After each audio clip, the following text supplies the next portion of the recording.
A reading from the book of Genesis 34. Now Dinah, the daughter Leah had borne to Jacob, went out to visit the women of the land. When Shechem, the son of Hamor, the Hivite, the ruler of the area, saw her, he took her and violated her. His heart was drawn to Dinah, daughter of Jacob, and he loved the girl and spoke tenderly to her. And Shechem said to his father Hamor, "Get me this girl as my wife."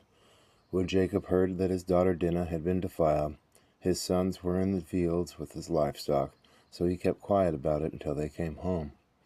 Then Shechem's father Hamor went out to talk with Jacob. Now Jacob's sons had come in from the fields as soon as they heard what happened. They were filled with grief and fury because Shechem had done a disgraceful thing in Israel by lying with Jacob's daughter, a thing that should not be done. But Hamor said to them, "My son Shechem has his heart set on your daughter. Please give her to him as his wife. Intermarry with us. Give us your daughters and take our daughters for yourselves. You can settle among us. The land is open to you. Live in it, trade in it, and acquire property in it."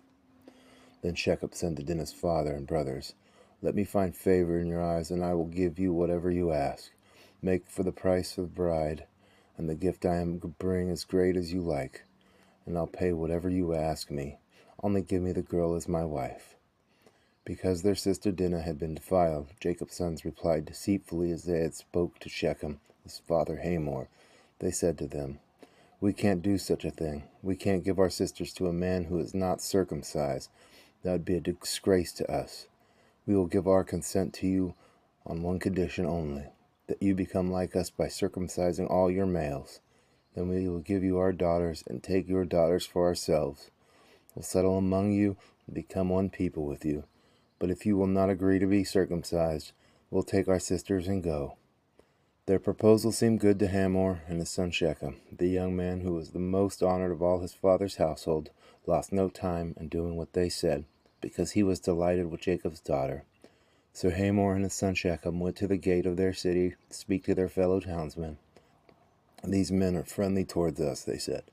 "Let them live in our land and trade in it. The land has plenty of room for them. We can marry their daughters and they can marry ours. But the men will consent to live with us as one people only on one condition, that our males be circumcised as they themselves are. Won't their livestock, their property, and all their other animals become ours? So let us give our consent to them, and they will settle among us." All the men who went out of the city gate agreed with Hamor and his son Shechem, and every male in the city was circumcised. 3 days later, while all of them were still in pain, 2 of Jacob's sons, Simeon and Levi, Dinah's brothers, took their sword and attacked the unsuspecting city, killing every male. They put Hamor and his son Shechem to the sword and took Dinah from Shechem's house and left. The sons of Jacob came upon the dead bodies and looted the city where their sister had been defiled.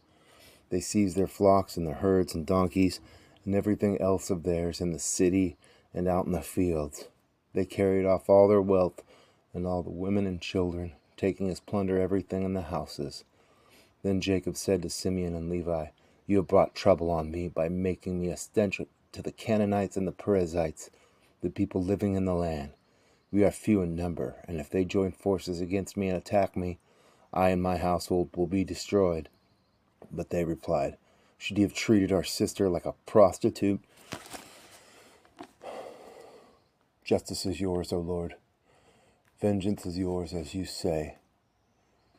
Help it be that way now, as it has always been, and remove that from our hearts, but let it sit upon you, who controls everything and lets it all go through your hands. Glory and honor to you, O Father in heaven. Amen."